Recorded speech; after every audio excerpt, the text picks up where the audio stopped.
Hello, and thanks for joining us on Movie Night Memories. You must remember this, a podcast that focuses on movies and our favorite memories of them. Each week we discuss the films that are celebrating an anniversary from when they came out in theaters.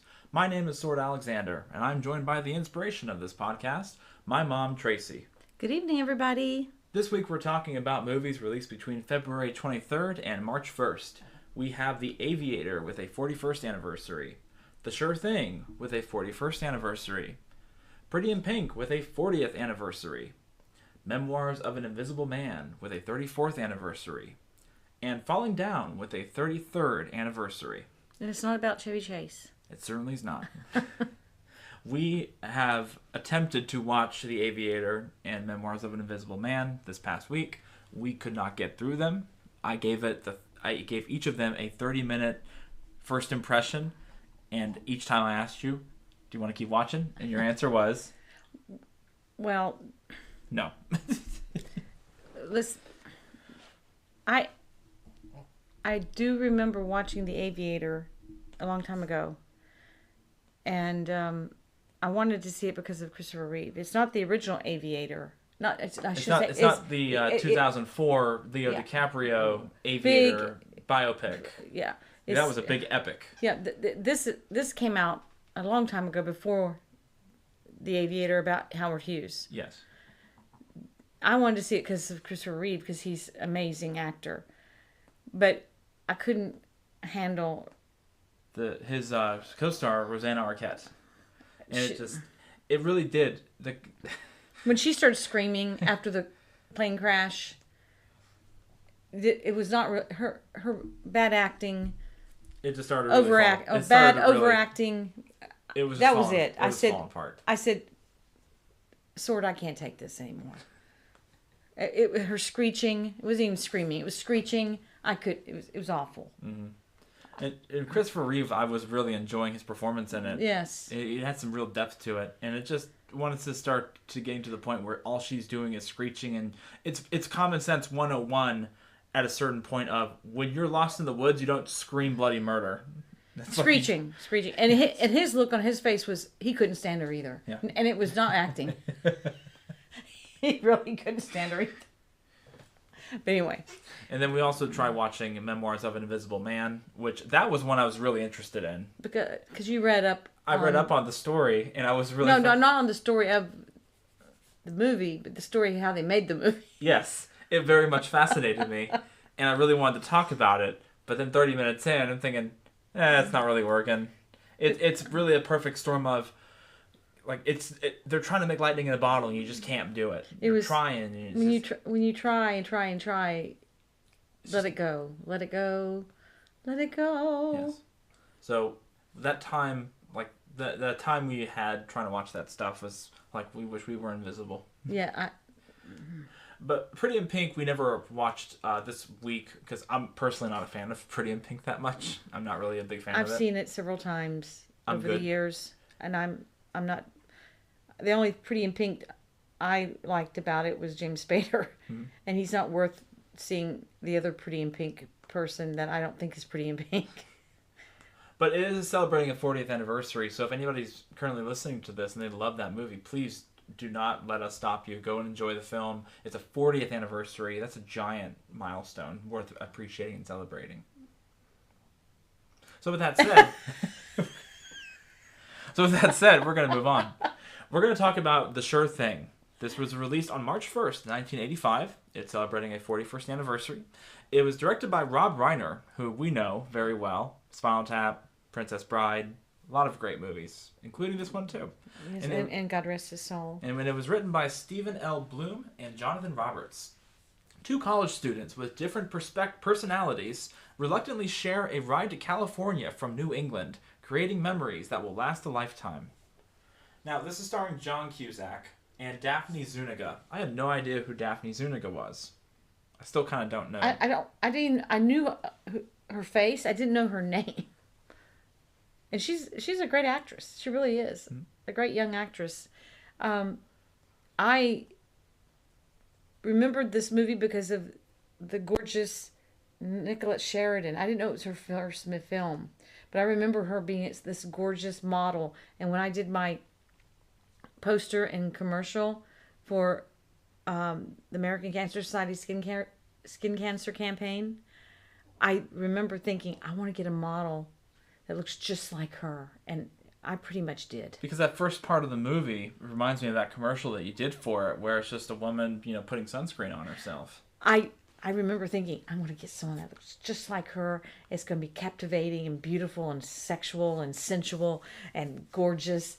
And when I saw this movie, I was like, I did get a model who looks like, but she's much shorter. Mm-hmm. But I really did. I did get someone that looks a lot like her. And I'm surprised God gave me a beautiful model, which is a lot like her. Really did. And she was gorgeous in this. My gosh. Nicolette Sheridan really was beautiful. She was. She was really, she was good in it too. Mm-hmm. She was really good in it.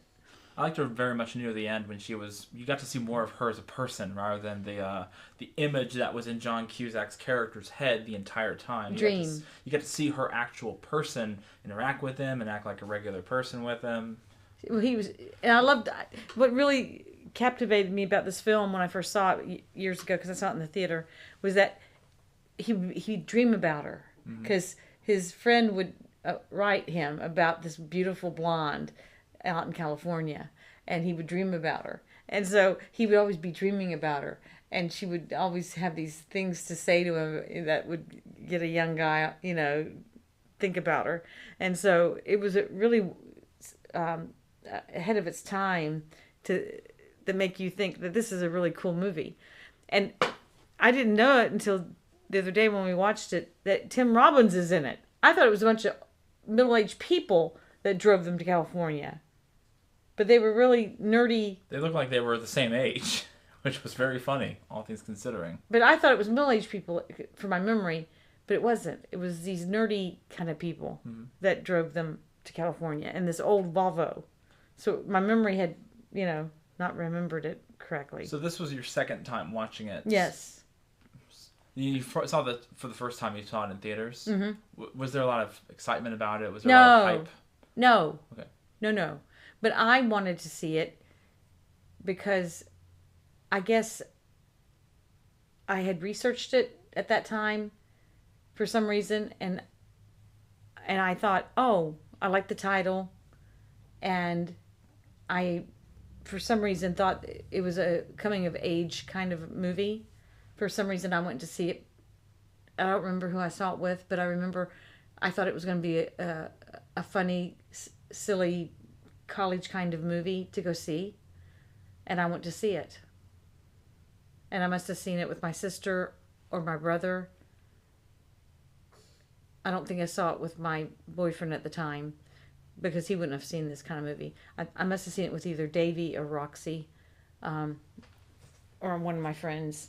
Because I know I must have dragged somebody along with me because I wanted to laugh with somebody. Mm-hmm. But I remember we kept saying it would have been better if it had been Rob Lowe for the lead. I just think they should have gone somebody that wasn't John Cusack. He was okay, though. He was okay. There were a lot of parts. He was okay. There were parts throughout the film where I was thinking to myself, this is like watching a high school production, and not in a good way. This was but at the very time, disappointing high school production. The Sword, if you think about it 40 years ago, it was very well done considering. Sure. If you think about it 40 years ago, this was very well done. But then I think around that same time frame, we're getting some really good John Hughes style teen comedies with much better performers at that point. No, this was ahead of it. I'm telling you, this was ahead of its time about how the dreamlike sequences and how this was ahead of its time. I'm telling you. I believe you. I believe you. This is a case of, this is exactly why I wanted to start doing this podcast, is because there's discussing the generational differences between us, because you got to live through this period where you saw this. I'm telling you, this movie grabbed my attention. Does it still grab your attention? It still does, because it had those dreamlike sequences and how it got inside his mind. It got inside his mind, and I liked the way the professor made these two teenagers, and they gravitated to each other. Mm-hmm. It was ahead of its time. how they made you think, and how these two people were two different types of people, but they still got along very well. Well, good. I think this film, I would give it at least a 3.5. And I'm going back to that time frame. You're looking at it from like 40. Oh, this, but I still think it holds up. I still think it holds up. Good. I think it holds up for the most part. I'm more critical of some things, and I will do my best to, give it benefit of the doubt because it was ahead of its time at that point in time. It's hard for me to dissuade that from my own perspective of seeing other films that do dreamlike sequences, that have done not only around that time frame, but started doing it better as the years went on. But there's some other scenes in there that are very funny. There were just some parts, I really feel like the biggest disservice to the film, and I mean this, I just didn't think that John Cusack was the best person for this. And look, he does better as the film goes on. The first half, I really was not feeling this movie. The second half got a little better, and I was able to put myself, it sounds so mean to say, put myself through it, because I was fine with it. And there were some scenes you liked, like when he was in the bar. Yeah, I like that. I like the scene where he was in a bar. It was like a couple days before Christmas, and he's with these two other drunk guys, and they start singing together. I like that. I'm a good-looking guy. Oh, you are a good-looking guy. You thought that was really funny. You really got into that scene. Yeah, I liked it. And they started singing that song. Well, it's realistic. It shows camaraderie between strangers, and that kind of bar setting is there. And he finally found some sort of what was it? The song they were singing? Some sort of community. They were just singing like Jingle Bells, or no, they weren't singing Jingle Bells. They sang something.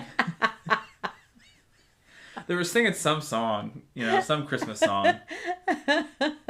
They weren't singing Jingle Bells. They weren't singing Jingle Bells. But I don't know what they were singing. I forgot. You know what it is though? It kept reminding me of Planes, Trains, and Automobiles. And I'm thinking to myself, I really wish I was watching that movie right now. Oh, quit! You like that scene? No, but that's how I was feeling the whole movie. I was thinking like, there's these road trip movies. I was expecting a little bit better. It was a funny road trip, though. It was a funny road trip. I did think it was funny where they were stranded in this soaking rain, trying to get out of the water, and they were trying to trying to get out of the rain. They were banging on a trailer that was locked, and then she found a credit card in her jacket. She's like, "I have a credit card," and he's like, well, that's not going to work against this door. She's like, I have a credit card. And he says, okay, great. Oh, great. And he's like, and then she says, but I can only use it for emergencies. And he's like, huh, well, I wonder what kind of emergency we could use it for. And then it cuts to them she says, my dad says I can only use it for an emergency. And they had lost her wallet. Right. They were destitute. And he goes, I wonder what kind of emergency your dad meant, or something like that. It was funny. Yep. They were cute. Yeah. They were really cute. Like I said, it got better as the movie went on. It did. And I liked it. I would give it, at the most, a 2.5. Oh, I'm 1 star below you. What are you getting offended by? I said 3 to 3.5. Yes, I'm 1 star below you. You're getting offended at me? You'd give it 3.5 or 4 just because of Nicolette Sheridan. No, she was okay. Oh gosh. She was okay. I've seen better even in the 80s. Oh, like who? Molly Ringwald. Oh. I just did that just to poke fun at you. You can't stand her. I'll plead the fifth. I'm not saying that. Uh-huh. All right. Great. We're going to move on. We're going to move on to the second movie we got to see all the way through this week, Falling Down. It was released on February 26, 1993. It was directed by Joel Schumacher, who also directed St. Elmo's Fire, Batman Forever, and Phone Booth. It was also written by Eb Rowe Smith. This was a film that he was partially inspired by with his own personal experience, but not too inspired by it, too. On a hot summer day in Los Angeles, an unhinged man loses his cool on a quest to go home, wreaking havoc across the city while exposing how ugly society has become. This stars Michael Douglas and Robert Duvall as the two main stars of it. This was my my first time watching this movie. And I would like to just say first and foremost that I absolutely love this movie. I think this is one of the best movies in the 1990s. It's an experience, this movie. This movie is an experience from beginning to end. There was a lot of hoopla when they talked about this movie when it came out. They talked about Michael Douglas, how he transformed. It was a totally different character for him to play. And at first I thought I saw it with your father, and we weren't married yet. But then I started thinking it over. I think I saw it with my sister Roxy, because she was crazy about Michael Douglas from even when he was in the Streets of San Francisco TV show back in the late 60s, early 70s. So I think I saw it with her because there was such a big, talk about this movie. So I think I went and saw it with her. And we were, because I remember whoever I went to see it with, we came out of that movie like, whoa. And I think I saw it with her because she was in law enforcement. She worked for the Game and Fish. And she talked about the guy that Robert Duvall played. And there were some things that she questioned about how things were handled. And she after the show and everything, after the movie. And how this wouldn't have happened, that wouldn't happen. And we didn't like the thing about his wife and all that. We didn't like that part. But it was, like I said, it's an experience, this movie. It really is. Because it really takes you into a whole other world. When you turn it on and start watching it, it feels like nothing else in the world. It feels like time's frozen. And you're focused. And you don't want to stop watching. And what I really appreciated the most about this movie is just the way it's written. It's the way that you're telling the story of a man that you definitely do not root for. But you also root for what he represents. It's a tipping point on society, on culture, to the point where it still holds true today. The things that he's complaining about back then, 1993, can still be complained about today.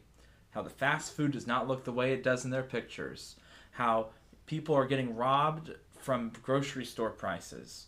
And how all these things, and how a simple day of cold or hot, in this particular case it was hot, can affect the personalities and the environment of the people around them.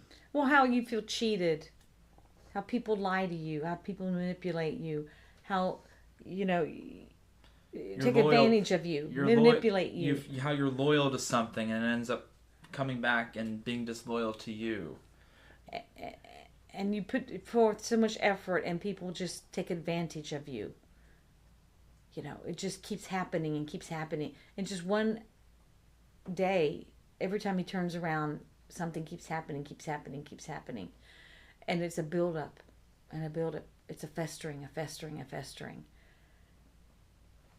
I love how the film discusses and goes into and explains that this man is not mentally well. He has not been this way for a long time. It's something that you should not really relate to or appreciate. But at the same time, it also makes you say, but don't you wonder... It's a very deep movie. It's extremely deep. Like, could that be you one day? Could that be you? And it almost reminds me, and I don't really want to compare it to Taxi Driver. But No. Because I don't like comparing films like this to each other, even though they're very similar. It's about somebody, because both films want you to relate to somebody who is clearly mentally unwell and that you shouldn't be rooting for. But at the same time, you also understand where they're coming from. This film is above Taxi Driver, I think. I would say, writing-wise, it is above Taxi Driver. Technical-wise, Taxi Driver, I would say, is it's still a winner when it comes to how they made the film and the music and the cinematography and everything. But Falling Down did a really good job of creating their own vibe with it. The acting, I think, is superb by Michael Douglas. 1 minute, he's off the rails, and then the next minute, I didn't mean to hurt your hand, honey. Did I hurt your hand? He's a very morally understanding psychopath. He's not really a psychopath, I'd say. He's somebody he's got a serious anger management problem. He's got a temper. He doesn't know how to regulate his temper. And it gets unleashed. I think the world has done him wrong. He recently lost his job. Yep. And he worked in Defense Department, some kind of defense company. He made missiles. So he's working in some kind of defense company. And he had they don't really talk about his childhood too much. I'm glad they don't. But they do touch on that even his mother is afraid of him. Is afraid of him. Even a serial killer's mother is afraid. That's an inside joke that I like to poke fun with her with. It's an inside joke between us, family joke. Even a serial killer's mother will be proud of him. It's always great. But I love Michael Douglas. I really do. He's a phenomenal actor. And he wasn't even nominated. No, it was completely snubbed. The movie itself was completely snubbed. And he wasn't even nominated that year. It still shocks me to this day. I mean, I think this is an iconic role for him. Robert Duvall, and I really like how Robert Duvall plays this too, where in a way the director kind of put this together where they're kind of one and the same, except just in different sides of a coin. But they have something they can relate to with each other as well. But see, Robert Duvall was good in this, but it was not his best movie. He does good. He's okay. Yeah. But not like Michael Douglas. Michael Douglas was exceptional. I really admired what they did with this film and what they were trying to say, and that it's timeless. It still stands true. When he started complaining about the way the burgers look at that fast food restaurant, I about died because it's still true. That's why I only like going to Chick-fil-A nowadays, because they at least remotely look like the pictures. Everything. You go to McDonald's, you go to Burger King, you go to all these other terrible fast food places, and they're nothing like the pictures. At least Chick-fil-A tries. They put effort into their stuff. There's so many different scenes that are so fantastic with Michael Douglas. Mm-hmm. So many scenes. I love even the beginning where he's in the car and the close-up shots of the fly. Yeah, even a fly is bothering him. But the fly, and you can hear it buzzing. Mm-hmm. I like how the entire time this movie makes you ask yourself, why can't we be better as a people to each other? Because if we were better, we wouldn't have this situation happen. And people wouldn't go crazy. And they make it clear, though, because they make it clear with him and his relationship. He's trying to go home to his ex-wife. And she says, this is not your home anymore. He does not live with her and his daughter anymore. But he lost it. His fuse has been blown after a traffic jam. And he realized he's kind of in his own little world of, I'm going home. I can fix this. I can make it right.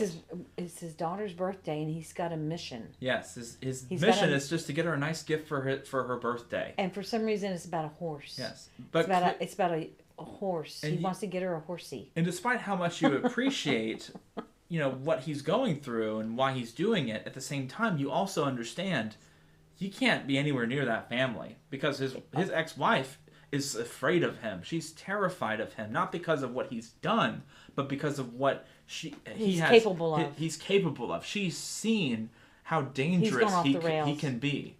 She is afraid for her life. She doesn't really think and the daughter's life. She doesn't really think he's going to come over there. He's going to do something horrible to him, but she's afraid of what might. She knows he's on the edge. Yes, and that's something that anybody can understand and say, you have to make sure he doesn't get home. Get there. And it puts you on the edge. It does. It puts you on the, what's next? So when this movie did come out, tell me about, was it everywhere? Did people talk about it? It did. Yes, they did. Yes, and it was all over the media. So when I just find out from you, and we were researching it, that he didn't win anything, I was too busy at the time for the Oscars the next year because I was having you.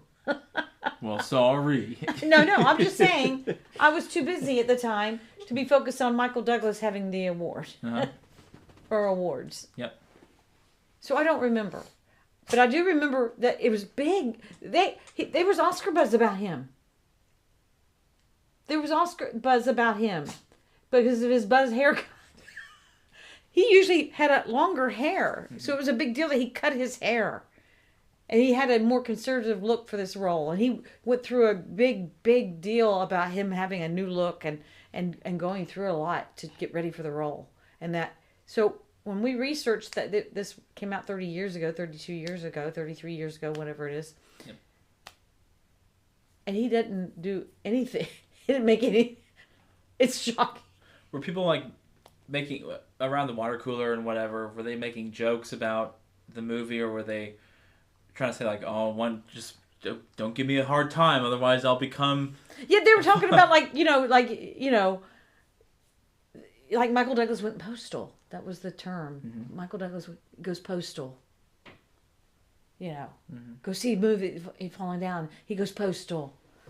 He loses it. And, it was the term going postal. It was upsetting for me because, what I went through with my, mm-hmm. what happened with my... So it was really shocking for me to see this movie.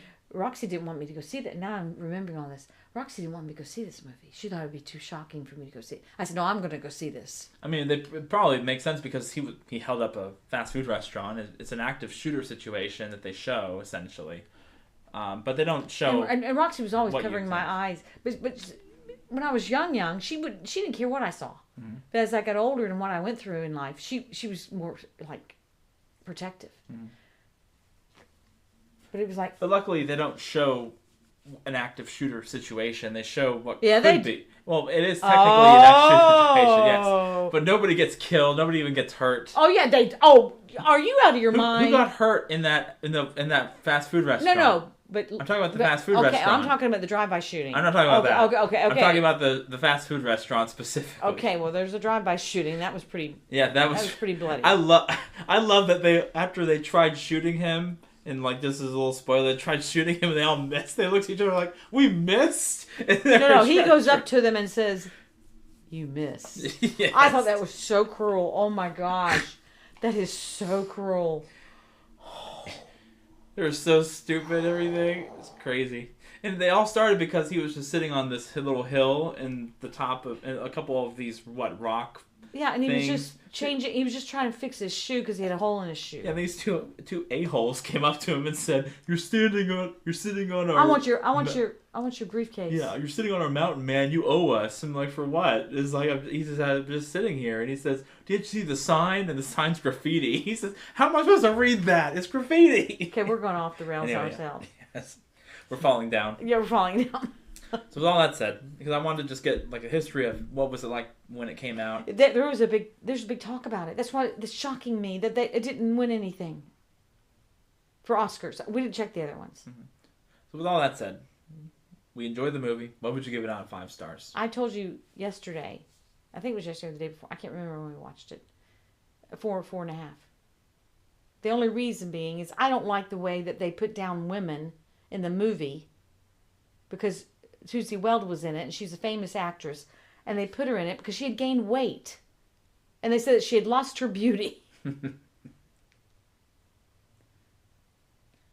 You also didn't like how Robert Duvall's character had what seemed like a former partner who was this younger Hispanic woman, and it seemed like they kind of had a thing in the past. Or no. I didn't. It was boring me. And I remember when Roxy and I went and saw it, it's in the back recesses of my mind. I remember we didn't like that scenario either.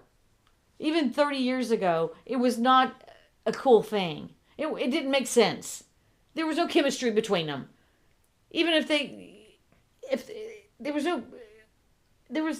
if they got along, like they got along because they worked together and they got along with figuring out, investigation. That they didn't seem like something was off. Something was off in the way that they didn't do it right somehow in the movie. Something was wrong how they did it in the movie. It didn't work. It didn't work. No. And they needed to do something better with his wife. Something was off in that scenario too. They needed to work on that. Because Susie Weld still looked beautiful. Even though she was a little heavy. She still looked beautiful. Mm-hmm. And that was wrong. I just think they just wrote her wrong. No, okay, and he'd say things like, my wife, she was beautiful when she was young, and she was beautiful. And he'd say these things like she was ugly now because she was a little heavy. Oh, what, you think you're a prize? Yeah, you're Robert Duvall. Rest in peace. Why are you laughing like that? That's mean. Because I thought it was funny. That's why. Anyway. But I mean, it was the. I know it was a movie, but it just rubbed me the wrong way then, and it rubs me the wrong way now. And they tried to make her obnoxious and crazy, and she wasn't crazy. She was preparing some kind of party for him, and he would never tell her what time he was coming home. She was preparing dinner for him. No. Like the next day you saw things in the background. Oh, okay. You saw things in the background, and she was getting all pretty and everything, and she was like preparing some kind of surprise party, and he was being, I'll be home when I'll be home. It was just, and it was like, what? So there was just something that was. That's why I gave it a 4.5. But if it had, that side of it was better, I would have given it a 5. But the falling down really part of it with Michael Douglas, I'd give it a 10. He was impeccable, and so was Barbara Hershey. Barbara Hershey was so good. She didn't have to open her mouth. Her facial expressions was so good, and the way that they did that whole scene, and when Robert Duvall did that scene with them at the marina and on the pier, oh my gosh, I got chills just now. Yeah, I think it still stands the test of time, and I've talked enough about how I feel about the movie. I really loved it, and it's something that I'm never going to forget watching for this time. I would give it 5 stars. I can let go of a couple of things that should not have been written the way it was because it's timeless. I don't feel, when I'm watching the film, I don't feel like I'm back in 1993. I feel like I am in today's world. Yeah, the cars look like they're from the 90s.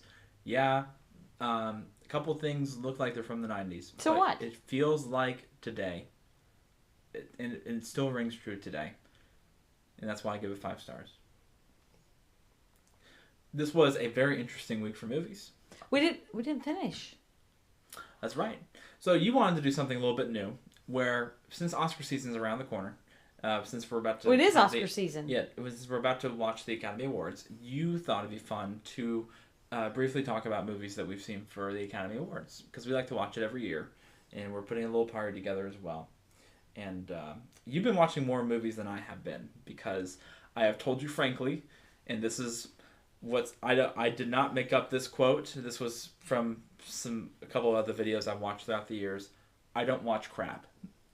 And so there's some movies I'm not going to watch because they look like crap. I'm not going to watch them. Okay, please, let's not go there. But let's not go there. That's, you know what they say about opinions. Yes.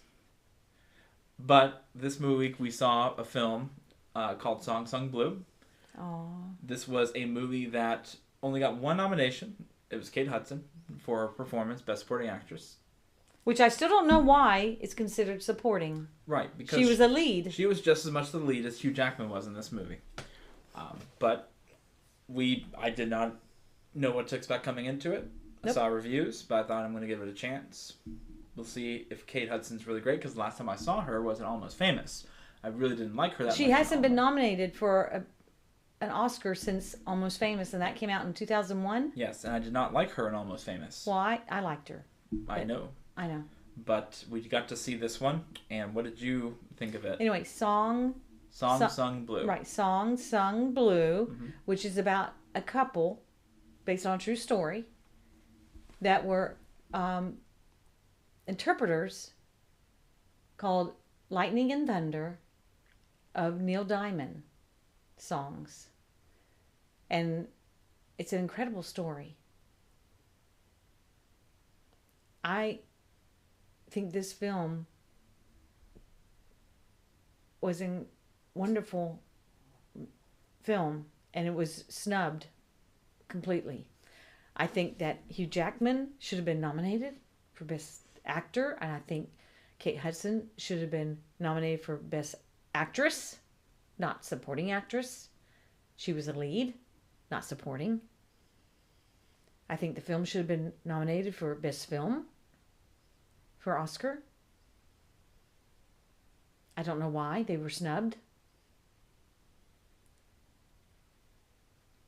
I think that the children in the film were incredible, and they should have been nominated for Best Supporting, especially her daughter and son that played her daughter and son. There were so many wonderful messages in this entire film. Talked about how you overcome adversity in so many ways. And I loved this film. I give it a 5 out of 5. I don't see anything wrong with this film at all. The cinematography, the acting, the music. I'm not a big Neil Diamond fan, but he is a great writer. My sister and I used to make fun of Neil Diamond because he was so corny and cheesy, but we even admitted he was a great writer. And they would play the same songs that were popular, but we liked some of the other songs, like they say in the movie. But we used to like the other songs that weren't so popular. And what a tribute to him as a writer. And that the way that they show the camaraderie of those two wonderful singers and musicians were wonderful. And just the synergy that they had and what they'd had to overcome. And he was an alcoholic. And he had to overcome that. I just can't tell you how much I enjoyed that film, and it's really touched me. I can't tell you how much it's touched me.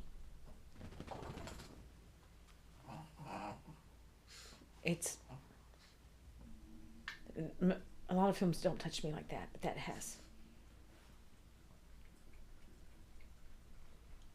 Well, I'm glad that you got to have that experience that you really needed. It's not that I needed it. I don't think it's fair that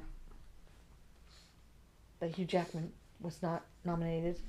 I think it's unfortunately a common trend that we see over the years that some of the best movies don't get nominated for the Academy Awards. I don't say this as a dissenter, as a cynic, as somebody who is just against it. The Academy used to be a lot better when it came to recognizing great films, and as the years have gone by, in the last 20 years, there have been more and more mediocre and other films that have not been simply as good as films that don't get Best Picture nominations and never get talked about. I can name example after example after example of some of my favorite movies that have come out in the last 20 years that never get talked about and never get any of these nominations, even though they are head over heels above what usually gets nominated in the end of the day. Well, I'm just talking about this one. And this one, please go see it. Stream it, whatever. It's on Peacock. Mm-hmm. It's easy to be seen. It's a beautiful film. It makes you appreciate life, what you have. I like to read the real story. I haven't read it. You always research movies better than I do. They don't talk about it too much. This is based off a documentary of the same name, Song Song Blue. It came out in like 2008 or something like that. Well, it's... So I thoroughly had a great experience watching this too. I really, for lack of a better way of saying it, I parrot the same feelings that you do about it, and that it's, at the end of the day, it's a story about life, and that how when life brings you down, you have to keep following your dreams.